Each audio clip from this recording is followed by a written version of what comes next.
तो hello guys, आपको codex उदय में तहे दिल से स्वागत है। तो हम इस वीडियो में क्या करेंगे कि हम वो फंक्शन के सीरीज़ को कंटिन्यू करेंगे। तो प्रीवियस वीडियो में हमने देख लिया था फंक्शन का डेफिनेशन क्या होता है, कॉल क्या होता है, टाइप्स क्या होता है, एंड मैंने कुछ कीवर्ड्स भी आपके साथ डिस्कस किए थे, जैसे कि रिटर्न हो गया, क्या पास, एंड फिर हमने देखा था ब्रेक, कंटिन्यू काइंड ऑफ। तो इस वीडियो में हम क्या करेंगे कि हम देखेंगे स्कोप ऑफ ए फंक्शन क्या होता है एंड ग्लोबल कीवर्ड क्या होता है। तो बेसिकली स्कोप क्या होता है ना, scope is a range of an identifier where it can be accessible. इसका मतलब ये होता है एक आइडेंटिफायर एक पर्टिकुलर प्रोग्राम में कहाँ कहाँ एक्सेस हो पाएगा, तो इसी को ही स्कोप कहा जाता है। तो बेसिकली मतलब स्कोप ना चार तरह का होता है। एक होता है लोकल स्कोप, एक होता है नॉन लोकल स्कोप, एक होता है ग्लोबल स्कोप, एक होता है बिल्ट इन स्कोप। तो फर्स्ट हम देखेंगे लोकल स्कोप क्या होता है। It is also called as functional scope. It means that scope only accessible within the function, out of function it will you can't access that local scope. Okay, तो मैं इसको एक example के साथ आपको बताता हूँ। तो मैं एक फंक्शन क्रिएट करने जा रहा हूँ डेफ। तो फंक्शन क्रिएट करने के लिए हम डेफ कीवर्ड को यूज़ करते हैं, फिर हमें फंक्शन का नाम देना पड़ता है। Late it be the function name is local scope. फिर मैं क्या कर रहा हूँ ना, एक वेरिएबल डिक्लेयर कर रहा हूँ। Let it be the variable value is 90। फिर मैं क्या कर रहा हूँ ना, रिटर्न कर रहा हूँ वो वेरिएबल को, फिर मैं वो फंक्शन को कॉल कर रहा हूँ। ओके, सो जब मैंने उसे कॉल किया तो आप देख सकते हो उसने 90 को प्रिंट कर दिया, मतलब वो लोकल को वो फंक्शन एक्सेस कर पा रहा है। मैं अगर आउट ऑफ फंक्शन में उसे एक्सेस करने को ट्राई करूँ, देखता हूँ मैं उसे कर पाता हूँ नहीं। तो print that particular variable name is local, so it will give us a error. That error is a name error. It means that you can only access that local variable within the function, out of function you can't access that variable. तो second तरह का scope होता है non local scope, जिसको हम enclosing scope भी कहते हैं। तो इसे ऐसा क्यों कहते हैं, इसका मतलब ये है कि मतलब एक आउटर फंक्शन में अगर कोई भी एक वेरिएबल को डिक्लेयर किया गया है तो इनर फंक्शन में ही उसे हम यूज़ कर सकते हैं, बट आउट ऑफ फंक्शन हम इसे यूज़ नहीं कर सकते। मैं आपको एक एग्जांपल के साथ आपको बताता हूँ। लेट सपोज मैं एक फंक्शन इनिशियलाइज कर रहा हूँ, दैट इज़ द आउटर। फिर मैं उसके अंदर एक वेरिएबल डिक्लेयर कर रहा हूँ। Let it be that variable name is non local, that is equal to let suppose 69। फिर मैं और एक फंक्शन डिक्लेयर कर रहा हूँ इसके अंदर, let it be inner. Okay, then after मैं क्या कर रहा हूँ ना, प्रिंट कर रहा हूँ that particular non local variable को। फिर देखते हैं हम इसे अभी एक्सेस कर पाते हैं या नहीं। फिर मैं उस फंक्शन को कॉल कर रहा हूँ, दैट पर्टिकुलर आउटर फंक्शन। तो हम यहाँ पे देख सकते हैं कि इसने 69 को कॉल कर लिया है, पर हम अभी ट्राई करेंगे कि that particular non local variable को आउट ऑफ फंक्शन कॉल करने के लिए। तो जब मैं उसे कॉल करता हूँ तो आप इसे देख सकते हैं। सो मैं जब इसे कॉल कर रहा हूँ तो it will showing us a error, that is a name error. It means that only that non-local variable can be accessible within the function, and it is only accessible by the inner function only, and we can't access out of function. फिर अभी next scope आता है global scope. It's a kind of scope where it can be accessed anywhere in the program. Okay, and इसमें कुछ restrictions नहीं रहता है। तो बेसिकली ग्लोबल स्कोप क्या होता है कि हम इसको ना कहीं पे भी यूज़ कर सकते हैं। लेट सपोज मैं एक वेरिएबल डिक्लेयर करना हूँ 90। फिर मैं उसे अगर प्रिंट करना चाहूँ दैट पर्टिकुलर वैर, इट कैन बी एक्सेसिबल। वैसे ही अगर मैं उस एक वही वेरिएबल को एक फंक्शन के अंदर एक्सेस करना चाहूँ, लेट इट बी चेक। फिर अगर मैं उसे एक्सेस करना चाहूँ प्रिंट वैर, फिर अगर मैं उसे रन कर रहा हूँ चेक, देख सकते हैं उसने 90 को भी एक्सेस कर लिया। अगर मैं और एक भी फंक्शन डिफाइन कर रहा हूँ, लेट इट बी चेकिंग, फिर मैं क्या कर रहा हूँ, let it be that function name is let it B global. आप यहाँ पे देख सकते हैं ये डेफ का कलर एंड वो ग्लोबल का कलर सेम हो गया। क्यों सेम हो गया, क्योंकि ये दोनों के दोनों कीवर्ड है। तो फंक्शन का नाम कभी आप कीवर्ड मत देना, तो इसीलिए वो एरर देगा अगर आप कीवर्ड देते हो। तो मैं उसे डबल एल कर देता हूँ। फिर मैं क्या कर रहा हूँ ना, उसको उस वेरिएबल को एक्सेस कर रहा हूँ, प्रिंट दैट वेरिएबल।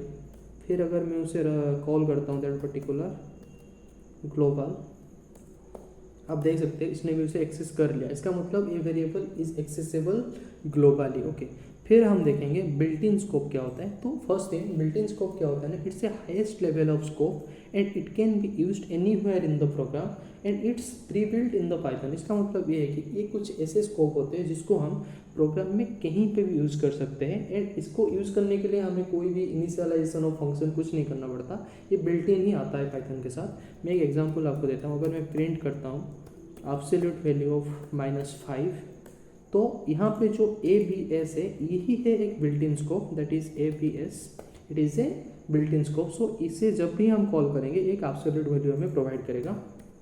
और एक बिल्ट इन स्कोप होता है प्रिंट। अगर मैं यहाँ पे कोडेक्स उदय लिख के रन करता हूँ तो ये प्रिंट भी एक kind of built in scope होता है। तो ये में भी आपको फर्स्ट टाइम पता चला होगा कि ये भी एक स्कोप होता है, तो प्रिंट भी एक स्कोप होता है।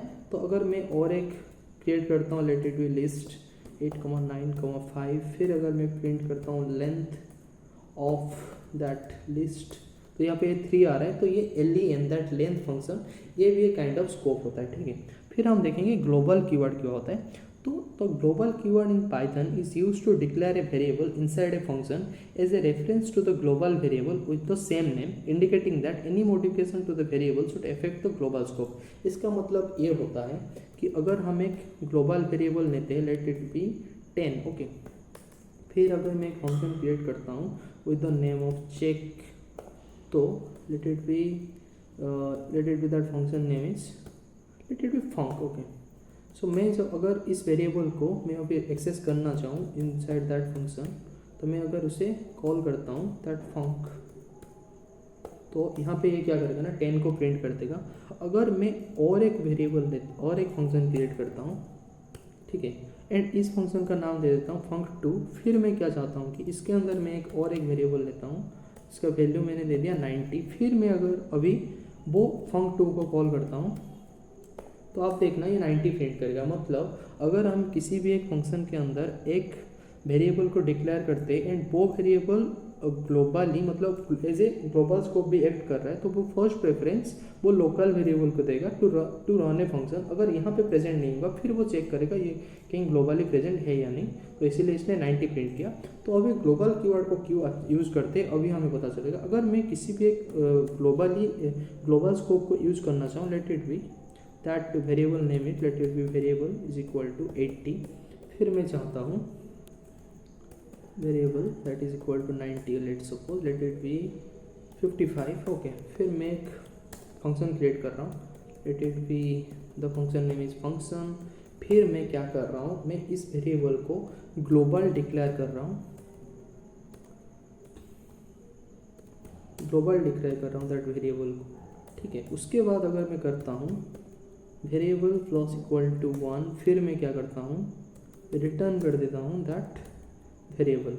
फिर जब ये चीज़ कॉल होगा, मतलब वो फंक्शन कॉल होगा, तो आप ये देख सकते हो, जब कॉल होगा देख सकते हो आप इस 55 का वैल्यू 1 से बढ़ गया। मतलब हमने डायरेक्टली इस फंक्शन में ही हम इस वेरिएबल को अपडेट कर दिए ग्लोबली।